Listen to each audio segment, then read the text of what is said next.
Hello and welcome to the brand new options trading course. इस course में हम basic to advance options trading को पूरा cover करने वाले हैं। अगर आपको ऑप्शंस ट्रेडिंग की ABC भी नहीं पता है तो आप बिल्कुल सही वीडियो पे आए हुए हो। इस वीडियो में आपके सारे डाउट्स क्लियर हो जाएंगे बहुत ही इंटरेस्टिंग तरीके से, एक अच्छी स्टोरीज के कंपैरिजन के साथ मैं आपको ऑप्शंस ट्रेडिंग एक्सप्लेन करने जा रहा हूँ। अगर आपको वीडियो पसंद आता है तो वीडियो को लाइक करना ना भूलें।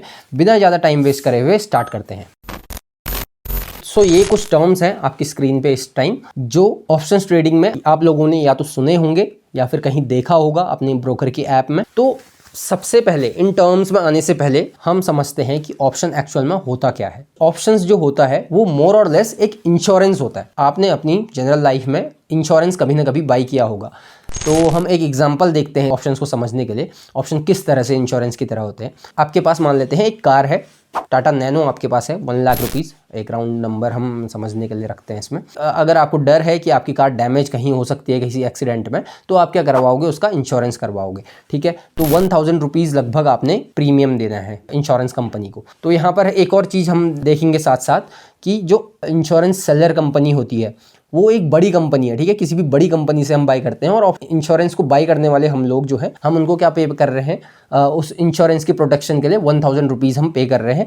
और इन केस अगर हमारी गाड़ी डैमेज हो जाती है, टाटा नैनो हमारी कंप्लीटली डैमेज हो जाती है, तो हमें इंश्योरेंस कंपनी क्या करेगी, 1 लाख रुपीज़ का हमें इंश्योर्ड अमाउंट जो होगी वो हमें पे करेगी। तो हमने कितना दिया 1000, उसके बदले हमें कितना मिला 1 लाख रुपीज़। तो वो थाउजेंड्स ऑफ लोगों से 1000 रुपीज़ ईच सबसे उस प्रीमियम को ले रहे हैं। और उस इंश्योरेंस की एक डेट होती है, एक्सपायरी डेट, जहां पर वो इंश्योरेंस जाके ख़त्म हो जाएगा। जनरली 1 साल के लिए इंश्योरेंस होता है, तो 1 साल के एंड में वो इंश्योरेंस जो होगा वो एक्सपायर हो जाएगा। उसके बाद जो आपने प्रीमियम दी थी वो लैप्स हो जाएगी, यानी कि वो इंश्योरेंस कंपनी को मिल जाएगी। आपने क्या किया, अपने डाउन साइड को प्रोटेक्ट किया एक तरह से। ठीक है, इस टर्म को याद रखना, अपने डाउन साइड को प्रोटेक्ट करना। आपका लॉस जो पोटेंशियल है, पोटेंशियली जो आपको लॉस हो सकता है, उसको यहाँ पर आपने इस स्टोरी में प्रोटेक्ट करा कि आपको लॉस ना हो जाए, आपकी गाड़ी डैमेज ना हो जाए। ये तो एक कार का एग्जांपल था, कार का इंश्योरेंस हमने कराया। अब हमारे पास मान लेते हैं कि 1 लाख के शेयर्स हैं।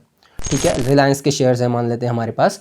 अब हमें लगता है कि हमारा जो शेयर्स है वो डैमेज हो सकता है, मतलब कि जो शेयर प्राइस है वो गिर सकता है, शेयर प्राइस नीचे आ सकता है। मतलब कि जैसे कि हमारी कार डैमेज होने वाली थी, वैसे ही कार की तरह ही यहाँ पर हमारा जो शेयर है वो डैमेज होकर नीचे आ जाने वाला है। तो आपके पास शेयर्स तो ऑलरेडी हैं, तो आप क्या करेंगे, एक पुट ऑप्शन बाई कर लेंगे। यानी कि आप ऑप्शन का इंश्योरेंस बाई कर रहे हैं, मतलब शेयर्स का अगर आप इंश्योरेंस बाई कर रहे हैं तो वो एक पुट ऑप्शन हो गया। अगर आपका शेयर बहुत ज़्यादा नीचे गिर जाता है तो वो जो आपकी पुट का प्राइस है वो इंक्रीज़ हो जाएगा और आपके शेयर्स की वैल्यू भले ही नीचे चली जाएगी, लेकिन आपको जो नुकसान हुआ वो सारा का सारे भरपाई कहाँ से हो जाएगी, वो जो पुट ऑप्शन आपने बाई करी उससे हो जाएगी। तो इसमें भी हमने क्या किया, अपना डाउन साइड प्रोटेक्ट करा। कैसे, हमारा जो हमें जो लॉस होने वाला था रिलायंस में, उसको हमने बचा लिया एक इंश्योरेंस को बाई करके, यानी एक पुट ऑप्शन को बाई करके। आई होप यहाँ पर तक इतना क्लियर हो गया होगा कि पुट ऑप्शन क्या होता है। तो जो मैं बता रहा था कि आप ब्रोकर की साइट पे जाते हैं और आप वहाँ पर निफ्टी, बैंक निफ्टी टाइप करते हैं, तो उसके आगे CE और PE लिखा हुआ आता है जनरली।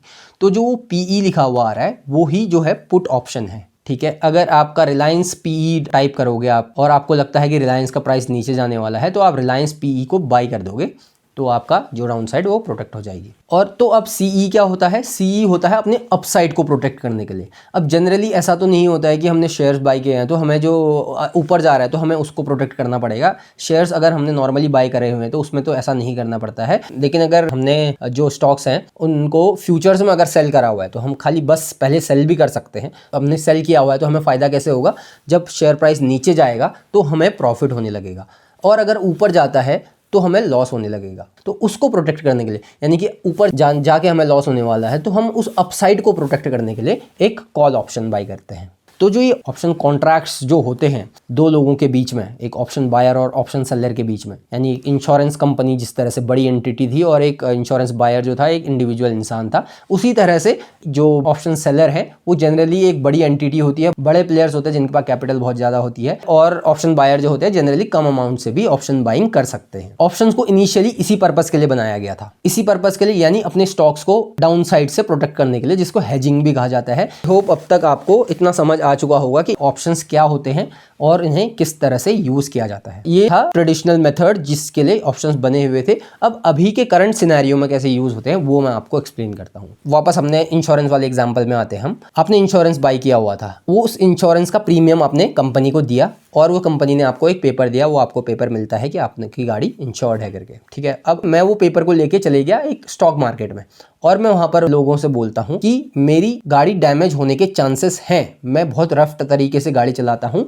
और किसी को अगर ये ऑप्शन खरीदना है तो आप इस कॉन्ट्रैक्ट को, इस कागज को खरीद लो, और जो कंपनी मुझे पैसे क्लेम देगी वो आप रख लेना। अब जो वो ऑप्शन, जो वो इंश्योरेंस था, उसकी अगर मान लेते हैं अगर ट्रेडिंग होने लगी मार्केट में, उसकी भी डिमांड सप्लाई के हिसाब से उस ऑप्शन प्रीमियम, आपने प्रीमियम पे किया हुआ है ना, उस प्रीमियम का प्राइस ऊपर या नीचे जाने लगेगा सप्लाई और डिमांड के थ्रू। तो जनरली आप ऐसा तो नहीं करोगे कि अपना इंश्योरेंस जाके मार्केट में बेचोगे, लेकिन जो स्टॉक्स का इंश्योरेंस जो था ना, ऑप्शंस, उनकी ट्रेडिंग होती है मार्केट में इस तरह से।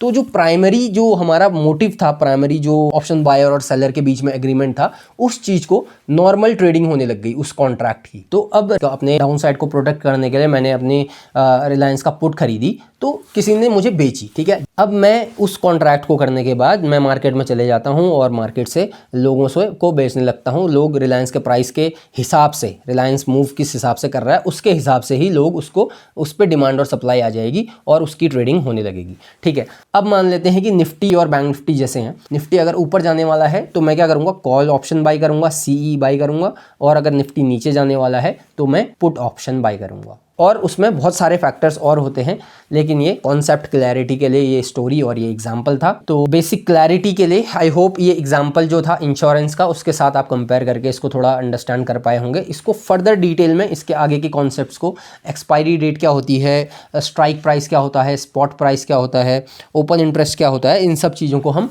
नेक्स्ट वीडियो में समझेंगे, और भी एक बहुत ही अच्छे एग्जाम्पल के साथ। तो मैं आपको अगले वीडियो में मिलता हूँ। वीडियो पसंद आया तो वीडियो को लाइक कर दे, सब्सक्राइब टू द चैनल अगर अभी तक आपने नहीं किया हुआ है। तो I will see you guys in next video, take care.